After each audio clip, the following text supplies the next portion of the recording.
Var mı derece? Evet işte. Roma taksiyi bekliyoruz. Roma takside? Öyle mi? Sonuçları belli olmadı. Roma taksi mi? Bu da Başkanım buraların idame et. Buyur.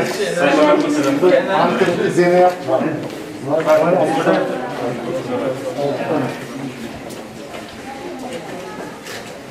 Ben de bakabilir miyim? Evet. Ha gördüm. Sen mi gördün? Hayır şimdi. Sevdin mi burayı? Şimdi burası açılacak herhalde. Açıldığında inşallah burada eğitim göreceksiniz. Peki kolay gelsin arkadaşlar. Selamlar.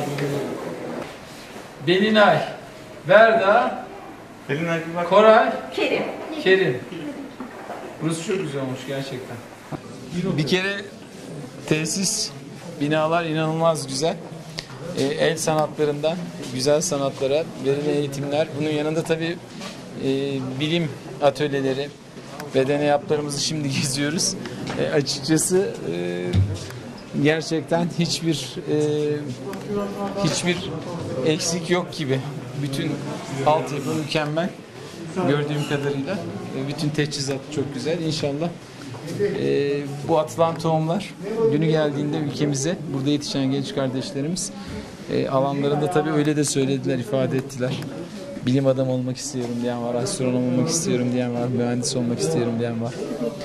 Uzay aracı yapmak istiyorum diyen var. İnşallah ülkemize büyük faydaları dokunacaktır diye düşünüyorum. Teşekkür ederim. Teşekkür ederim. Sağ olun.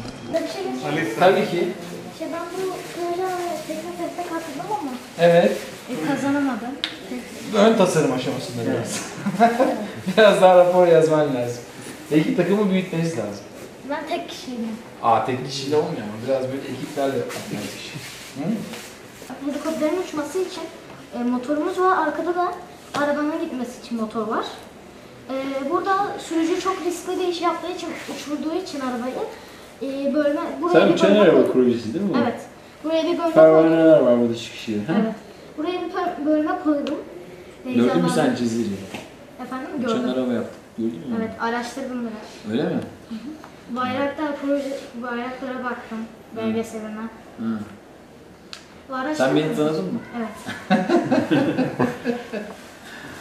Peki ne yapmak istiyorsun ileride?